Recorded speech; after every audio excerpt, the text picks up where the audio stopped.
বনি ইসরাইলের লোকেরা একত্রিত হইয়া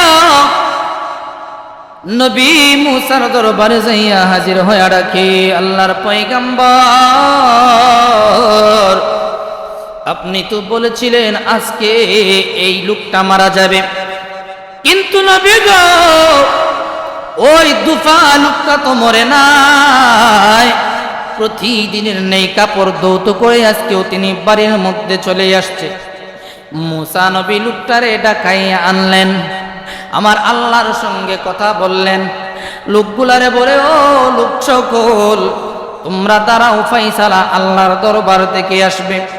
আমার আল্লাহরে ডাক দিয়ে কই, মাবুদ, ও দয়ার মালিক আল্লাহ, তুমি না আমি মুসারে বড় ভালোবাসো, আমারে ভালোবাসার কারণে উপাধি দিলা কারিমুল্লাহ। ও রব্বুল আলামিন, আজকে কেন আমার উম্মতদের সামনে আমারে অপমানিত করলা, কেন আমারে ছোট করলা? আমি জানতে চাই গো, যে আপনার জবান থেকে আমি শুনেছি আপনি আমাকে বলেছিলেন ওই দুফা লোকটা আজকে নদীর ঘাটে মারা যাবে, কিন্তু কেন মরে নাই, কেন মরে নাই? আমাকে এর জবাবটুকু আপনি দিয়ে দেন। আমার আল্লাহ কই, মুসা ওই দুফা লোকটার কাপড়ের গাঠুরিটা একটু খুলো। মুসা নবী কাপড়ের গাঠুরিটা খুললো, খুইলা দেখে রে এমন একটা ভয়ঙ্কর বিষধর সাপ ওই লোকের কাপড়ের গাঠুরির মধ্যে বসে আছে, সুবল দেওয়ার জন্য বাবা বসে আছে, কিন্তু সুবল দেওয়ার মতো কোনো শক্তি নাই। আমার আল্লাহ তাআলা কুদরতি হাত দ্বারা ওই বিষাক্ত সাপের মুখের মধ্যে তালা মাইরা দিছে। আমার মুসা নবী বলে, মাবুদ, কেন এই সাপের মুখের মধ্যে তুমি তালা মারলা? আমার আল্লাহ ডাক দিয়া কই, মুসা, আমি আল্লাহর কাছে দোয়া করেছিলাম, আমি আল্লাহ তোমার দোয়া কবুল করেছিলাম, কিন্তু মুসা রে, এই লোকটা যখন নদীর ঘাটে কাপড় নিয়ে যায়, যাওয়ার পথে একটা ভিখারি পাগলের সঙ্গে দেখায়, তার নিজে খাবারের জন্য 3টা রুটি সঙ্গে নিয়ে গিয়েছিল, ওই 3টা রুটি লোকটারে দান করে দেয়। ওই লোকটা তার জন্য দোয়া করে, রব্বুল আলামিন তার হায়াতে তুমি বরকত দান করে দাও। দ্বিতীয় রুটি খায়া দোয়া করে তার রিজিকের মধ্যে তুমি বরকত দান করে দাও। তৃতীয় রুটি খায়া দোয়া করে তার বিপদ আপদ বালা মুসিবত থেকে তুমি হেফাজত করো। এবার মুসা বলো না, ওই পাগলার দোয়া আমি আল্লাহ কবুল করে নিয়েছি। যার দুনিয়ার জীবনে রিজিক আছে তাকে তো মৃত্যু দেওয়া যায় না, তাকে তো মৃত্যু দেওয়া যায় না, যার জন্য আমি আল্লাহ দোয়া কবুল করেছি। কোনো আপদ বিপদে আমি আল্লাহ তারে ফালাইব না, তারে তো বিপদের মধ্যে ফালানো যায় না। মুসা রে, ওই দানের বিনিময়, দানটা আমি আল্লাহর কাছে এত ভালো লেগেছে, ওই দানের বিনিময় আমি আল্লাহ তারে নিশ্চিত মৃত্যু থেকে রেহাই দিয়া দিলাম। জিন্দিগি তোর যাইরে পাখি দিয়া রে সোনার আদম, জিন্দিগি তোর যাই পাখি দিয়া, নিশিতরে যাইরে পাখি দিয়া রে সোনার আদম, জিন্দিগি তোর যাই পাখি। ও আদম রে, পাখি দরিয়া গেছে দারি, দন্ত আছে গোটা চারি, ঠিক না বেটি? দাড়ি ফাঁক ধরছে কি ধরছে না? দাঁতও পড়ছে, দাড়িও ফাঁক ধরছে, কথা কোন ঠিক না বেটি? মরণের চিঠি আমাদের কাছে আস্তে আস্তে গনায় আসতেছে, ঠিক না বেটি? ওই জন্য বাবারে, মরণ আসার আগে আগে রে আমার আল্লাহকে রাজি খুশি করতে হবে। কথা কোন ঠিক না বেঠিক? মরণ যেদিন চলে আসবে ওই দিন আমাদের আমলের কোনো দরজা খোলা থাকবে না, আমাদের আমলের দরজা চিরকালের জন্য বন্ধ হয়ে যাবে। জগতের বন্ধুরা রে, ও আমার বুঝিরা, আজকের এই জুমার দিনে আমরা সকলে একত্রিত হইতে পেরেছি। রব্বুল আলামিনের লক্ষ লক্ষ নিয়ামতের মধ্যে এটা হলো বড় একটা নিয়ামত। রব্বুল আলামিন আমাদেরকে আজকের এই জুমার নামাজে অংশগ্রহণ করার তৌফিক দিয়েছে। আরো নিয়ামত, আমার আল্লাহ আপনাকে আমাকে জীবন দিয়েছে, সম্পদের মালিক বানাইছে, বাড়ির মালিক বানাইছে, ঘরের মালিক বানাইছে। এই ঘর বাড়ি রব্বুল আলামিন বলেন, ইয়া আইয়ুহাল্লাযীনা আমানু লা তুলহিকুম ওয়া আমওয়ালুকুম ওয়া আওলাদুকুম আন যিকরিল্লাহ।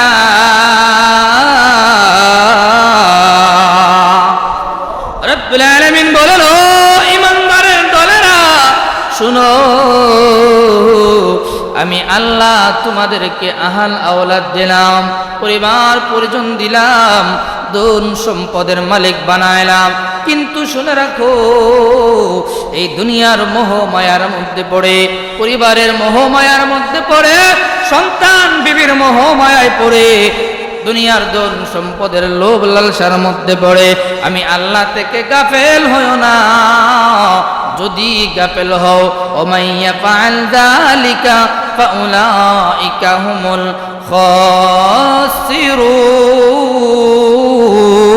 খাসিরুন।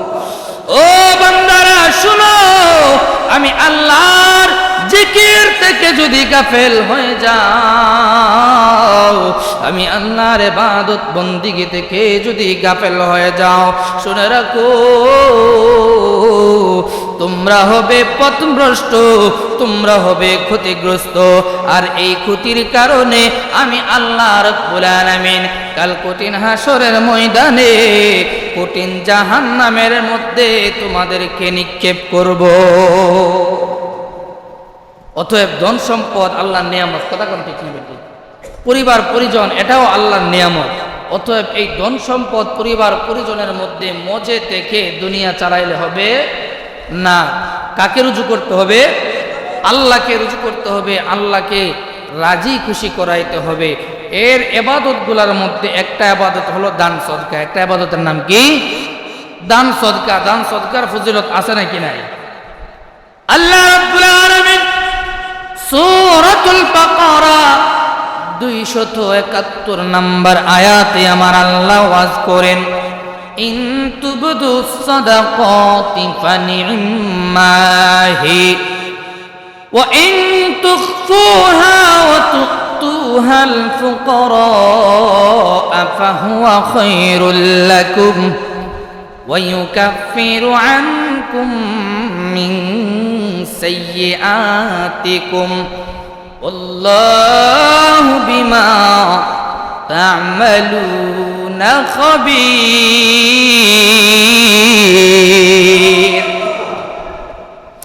আমার আরশের মালিক আল্লাহ ডাক দিয়ে কয়, বান্দারা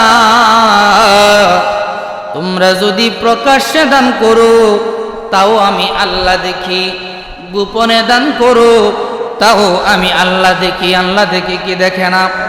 আমার রব্বুল আলামিন বলেন, ও বান্দারা প্রকাশ্যে দান করো আর গোপনে দান করো, আমি আল্লাহ উভয় দানকে কবুল করি। সুবহানাল্লাহ কোন?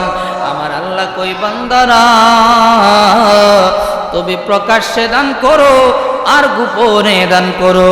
গোপনে দানটা আমি আল্লাহর কাছে বড় পছন্দের, বড় পছন্দের, বড় পছন্দের। এই জন্য বাবা আমার আল্লাহকে যদি জিজ্ঞেস করি, রব্বুল আলামিন তুমি বলেছো তোমার রাস্তায় দান করার জন্য, এবার যদি আমরা দান করি তাহলে আমাদের লাভ কি? দরকার আছে নাকি নাই? আমার আল্লাহ বলেন, ও আমার বান্দারা শুনো তোমাদের লাভ, ওয়ায়ুকাফিরু আনকুম মিন সাইয়্যাতিকুম, বান্দারা রে আমি আল্লাহর রাস্তায় যদি দান করো, ওই দানের বিনিময় আমি আল্লাহ তোমাদের জীবনের মন্দ কাজগুলা, খারাপ কাজগুলা, অর্থাৎ তোমাদের জীবনের পাপগুলা মুছে দেব। দানের কারণে আল্লাহ কি করবেন? জীবনের পাপগুলা মোচন করে দিবেন, ক্ষমা করে দিবেন। আল্লাহু আকবার বলেন। হাদিস শরীফের মধ্যে আসছে আমার নবী সাইয়্যিদুল মুরসালিন খাতামুন নবীন রাহমাতুল লিল আলামিন নবীজি বলেন, উম্মতেরা রে তোমাদের হালাল উপার্জন থেকে আল্লাহর রাস্তায় দান করো। জানোনি আমার আল্লাহর রাস্তার মধ্যে দান করলে কেমন লাভ?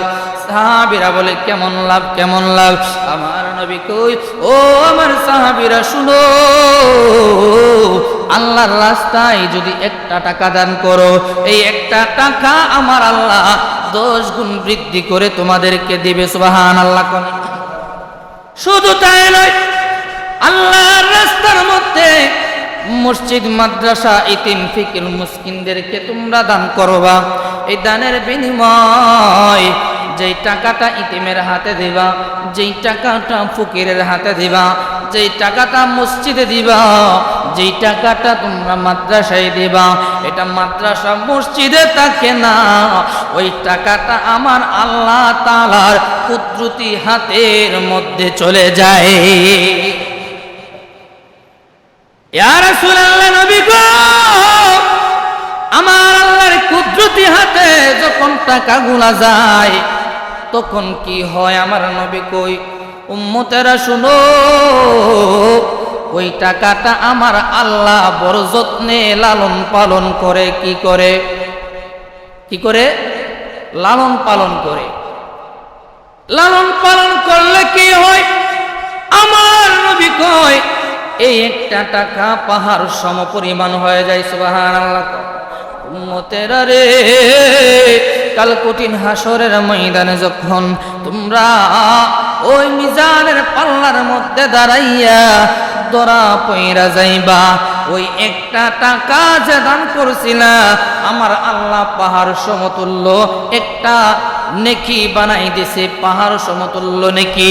ওই নেকিটা আমার রব্বুল আলামিন তোমাদের সামনে হাজির করে দেবে আর বলবে, বান্দা শুনো, ওই দুনিয়ার জমিনে ইতিমের মাথায় হাত বুলাইয়া তুমি দান করছিলা, ওই দুনিয়ার জমিনে ভিখারিকে তুমি দান করছিলা, ওই দুনিয়ার জমিনে মসজিদের উন্নতির জন্য দান করছিলা, মাদ্রাসার এতিম বাচ্চারে মাদ্রাসার উন্নতির জন্য দান করছিলা। বান্দারে, তোমার জীবনের সকল নেকগুলা আমি দিলাম, কিন্তু দানের নেকটা আমার হাতের মধ্যে, এই নেকটা আজকে তোমারে দিলাম। যাও যাও, এই নেকিটা লইয়া তুমি জান্নাতের মধ্যে চলে যাও। ওই জন্য বাবা, দানের দরকার আছে নাকি নাই? আরো জোরে কন্যা আছে নাকি নাই? একটা ঘটনা বললে বুঝতে পারবেন। বনি ইসরাইলের একজন নবী হযরতে মূসা কালিমুল্লাহ, নবী মূসা,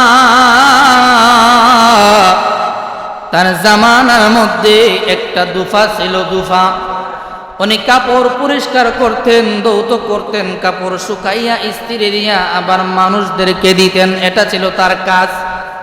কিন্তু বাবা, মানুষ যখন আস্তে আস্তে বয়স হয়, মানুষের স্মৃতি শক্তিগুলা লোপ পাইতে থাকে, কমতে থাকে। কথা কোন ঠিক না বেঠিক? ওই দুফা লোকটার স্মৃতি শক্তিগুলা ধীরে ধীরে লোপ পাইতেছে, কমতেছে। এমন একটা অবস্থা হয়েছে রে, ওই দুফা লোকটা একজনের কাপড় আর একজনের ভুলবশত দিয়া দেয়। বৃদ্ধ লোকদের এরকম হয় না মাঝে মধ্যে?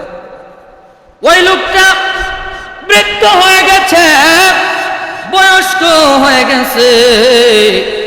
ওই লোকটার এমন মনের বলে অনেক জনের দামি দামি কাপড় অন্য জনরে দিয়া দেয়। বনি ইসরাইলের লোকেরা ওই লোকটার উপর অসন্তুষ্ট হইয়া নবী মূসা কালিমুল্লাহর দরবারের মধ্যে চলে যায়। ডাক দিয়ে কয়, আল্লাহর পয়গম্বর মূসা, আপনার উম্মত আমরা, আপনার একজন উম্মত দুফা ব্যক্তির কাছে যখন কাপড় দেয়, উনি দৌত করে কাপড় শুকায়, আবার ইস্ত্রিও করে, ঠিক আছে, কিন্তু মূসা কাপড় যখন ডেলিভারি দেয়, সঠিক কাপড় সঠিক লোকের কাছে দিতে পারে না। ও আল্লাহর পয়গম্বর, ওনার এই কাজের জন্য আমার বড় লোকসান হয়ে গেছে।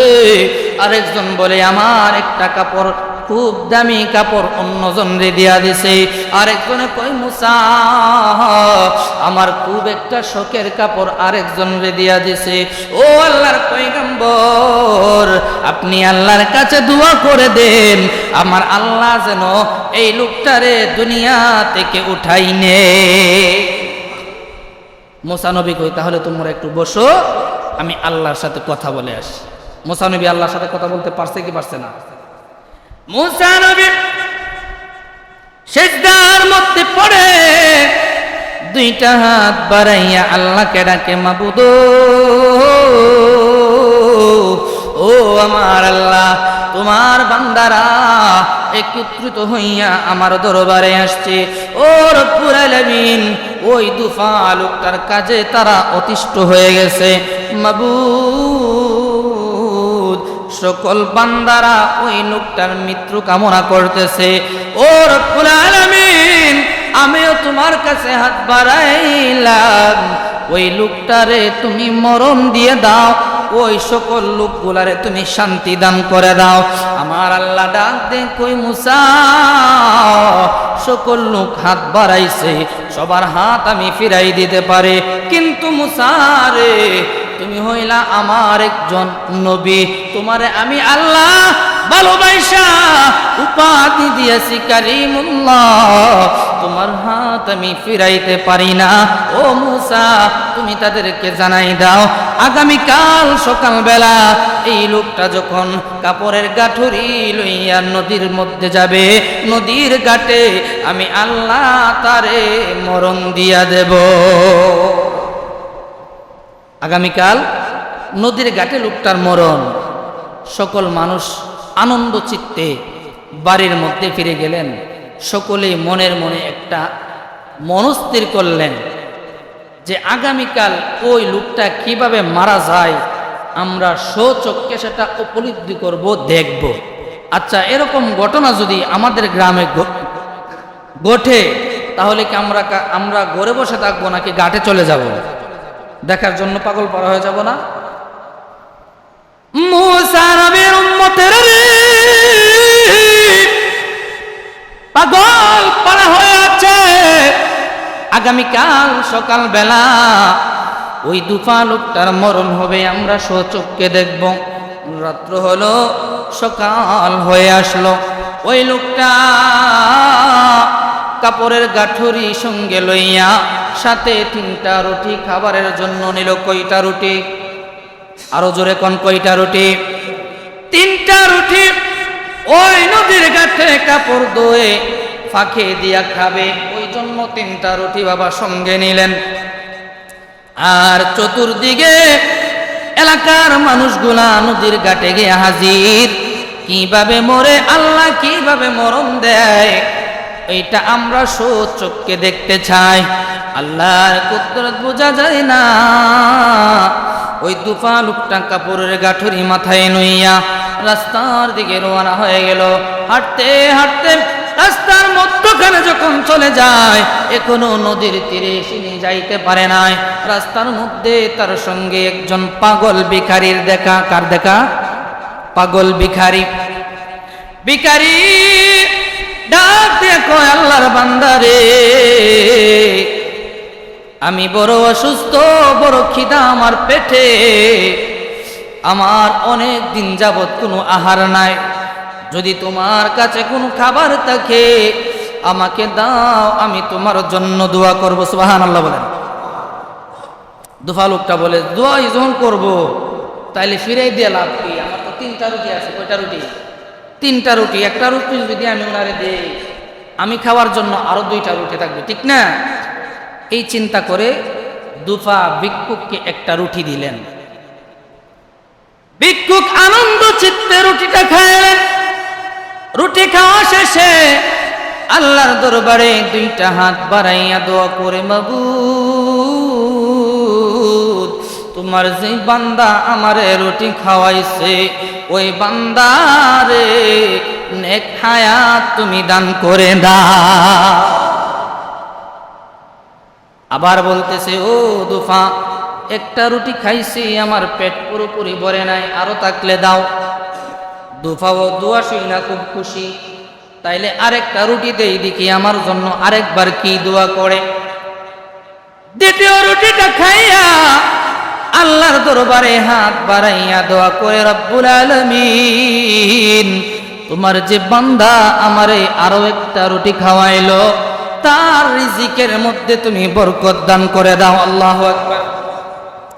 এবার পাগল ভিখারি ডাক দিয়ে কয়, ও আল্লাহর বান্দা, আমার পেট এখনো খিদা নিবারণ হয় নাই, যদি আরো কিছু খাবার তাকে আমাকে দাও। দুফা লোকটার মনের মধ্যেও শান্তি লাগতেছে। কেন? এক একটা রুটির বিনিময় এক একটা বরকতপূর্ণ দোয়া আল্লাহর কাছে করতেছে। দুফা লোকটা নিজের খাবারের জন্য শেষ সম্বল অবশিষ্ট যেই 3 নাম্বার রুটিটা ছিল, এই শেষ রুটিটাও এই পাগলকে দিয়ে দিল। পাগল মনের আনন্দ চিত্তে খাইল, তৃপ্তি সহকারে খাইয়া আল্লাহর দরবারে হাত বাড়াইয়া ডাকে, রব্বুল আলামিন, ও আরশের মালিক আল্লাহ, তোমার মায়ার বান্দা নিজের খাবারের জন্য 3টা রুটি আনছিল, একে একে আমার 3টা রুটি দান করে দিছে। রব্বুল আলামিন, আমি তার জন্য দোয়া করি গো, তুমি তারে বিপদ আপদ বালা মুসিবত থেকে হেফাজত করিও। জোরে জোরে কি সুবহানাল্লাহ বলা যাবে না? পাগলা তিতা মিঠা বুঝে না, পাগলার জিলাফি দিও না, ঠিক না বেঠিক? আল্লাহর কুদরত বোঝা যায় না। 3টা রুটি দিল, ওই পাগলা 3বার 3টা দোয়া করে দিল। এবার পাগলা পাগলার রাস্তায় চলে গেল, আর দুফা গাঠুরি মাথায় লইয়া নদীর ঘাটে চলে গেল। অন্যান্য দিনের নেই আজকেও কাপড়গুলা ধুইল, দৌত করে জমিনের মধ্যে শুকাইতে দিল। শুকাইয়া বেলা যখন গড়িয়ে আসলো, বিকেল বেলা কাপড়গুলা একত্রিত করে আবার গাঠুরি বেঁধে বাড়ির দিকে রওনা হয়ে গেল। ওই মুসা নবীর উম্মত যাদেরকে খবর দেওয়া হয়েছিল আগামীকাল সকালে নদীর ঘাটে মারা যাবে, লোকটা তো মরে নাই, কাপড়ের গাঠুরি লইয়া পূর্বের নেই আজকেও বাড়ির দিকে রওনা। তারা অবাক হয়ে এক একজন বলে, হায় রে মুসা কত গাদ্দার, আমাদের সঙ্গে গাদ্দারি করেছে, কন্যা নাউজুবিল্লাহ। আরেকজন কই, না না, এর হাকিকত যদি জানতে হয় অবশ্যই নবী মুসার দরবারে যেতে হবে। কথা কোন ঠিক না বেটি? কিছু মানুষ গাদ্দার বেঈমান বলে চলে গেল, আর কিছু মানুষ এর হাকিকত জানার জন্য মুসা নবীর দরবারে চলে গেলেন। সুবহানাল্লাহ। এবার বনি ইসরাইলের লোকেরা একত্রিত হইয়া নবী মুসার দরবারে যাইয়া হাজির হইয়া ডাকে, আল্লাহর পয়গম্বর, আপনি তো বলেছিলেন আজকে এই লোকটা মারা যাবে, কিন্তু নবী গো, ওই দুফা লোকটা তো মরে নাই। প্রতিদিনের নেই কাপড় দৌত করে আজকেও তিনি বাড়ির মধ্যে চলে আসছে। মুসা নবী লোকটারে ডাকাইয়া আনলেন, আমার আল্লাহর সঙ্গে কথা বললেন। লোকগুলারে বলে, ও লোক সকল, তোমরা দাঁড়াও, ফাইসালা আল্লাহর দরবার থেকে আসবে। আমার আল্লাহরে ডাক দিয়ে কই, মাবুদ, ও দয়ার মালিক আল্লাহ, তুমি না আমি মুসারে বড় ভালোবাসো, আমার ভালোবাসার কারণে উপাধি দিলা কারিমুল্লাহ। ও রব্বুল আলামিন, আজকে কেন আমার উম্মতদের সামনে আমারে অপমানিত করলা, কেন আমারে ছোট করলা? আমি জানতে চাই গো, যে আপনার জবান থেকে আমি শুনেছি আপনি আমাকে বলেছিলেন ওই দুফা লোকটা আজকে নদীর ঘাটে মারা যাবে, কিন্তু কেন মরে নাই, কেন মরে নাই? আমাকে এর জবাবটুকু আপনি দিয়ে দেন। আমার আল্লাহ কই, মুসা ওই দুফা লোকটার কাপড়ের গাঠুরিটা একটু খুলো। মুসা নবী কাপড়ের গাঠুরিটা খুললো, খুইলা দেখে রে এমন একটা ভয়ঙ্কর বিষধর সাপ ওই লোকের কাপড়ের গাঠুরির মধ্যে বসে আছে, সুবল দেওয়ার জন্য বাবা বসে আছে, কিন্তু সুবল দেওয়ার মতো কোনো শক্তি নাই। আমার আল্লাহ তাআলা কুদরতি হাত দ্বারা ওই বিষাক্ত সাপের মুখের মধ্যে তালা মাইরা দিছে। আমার মুসা নবী বলে, মাবুদ কেন এই সাপের মুখের মধ্যে তুমি তালা মারলা? আমার আল্লাহ ডাক দিয়া কই, মুসা তুমি আমি আল্লাহর কাছে দোয়া করেছিলাম, আমি আল্লাহ তোমার দোয়া কবুল করেছিলাম, কিন্তু মুসা রে এই লোকটা যখন নদীর ঘাটে কাপড় নিয়ে যায়, যাওয়ার পথে একটা ভিখারি পাগলের সঙ্গে দেখায়, তার নিজে খাবারের জন্য 3টা রুটি সঙ্গে নিয়ে গিয়েছিল, ওই 3টা রুটি লোকটারে দান করে দেয়। ওই লোকটা তার জন্য দোয়া করে, রব্বুল আলামিন তার হায়াতে তুমি বরকত দান করে দাও। দ্বিতীয় রুটি খায়া দোয়া করে তার রিজিকের মধ্যে তুমি বরকত দান করে দাও। তৃতীয় রুটি খায়া দোয়া করে তার বিপদ আপদ বালা মুসিবত থেকে তুমি হেফাজত করো। এবার মুসা বলো না, ওই পাগলার দোয়া আমি আল্লাহ কবুল করে নিয়েছি।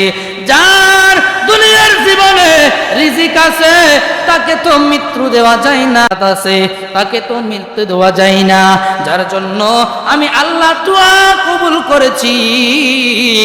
কোনো আপদ বিপদে আমি আল্লাহ তারে ফালাইব না, তারে তো বিপদের মধ্যে ফালানো যায় না। মুসা রে ওই দানের বিনিময়, দানটা আমি আল্লাহর কাছে এত ভালো লেগেছে, ওই দানের বিনিময় আমি আল্লাহ তারে নিশ্চিত মৃত্যু থেকে রেহাই দিয়া দিলাম। জিন্দিগি তোর যাইরে পাখি দিয়া রে সোনার আদম, জিন্দিগি তোর যাই পাখি দিয়া, নিশিতরে যাইরে পাখি দিয়া রে সোনার আদম, জিন্দিগি তোর যাই পাখি। ও আদম রে পাখি দরিয়া গেছে দারি, দন্ত আছে গোটা চারি, ঠিক না বেটি? দাড়ি ফাঁক ধরছে কি ধরছে না? দাঁতও পড়ছে, দাড়িও ফাঁক ধরছে, কথা কোন ঠিক না বেটি? মরণের চিঠি আমাদের কাছে আস্তে আস্তে গনায় আসতেছে, ঠিক না বেটি?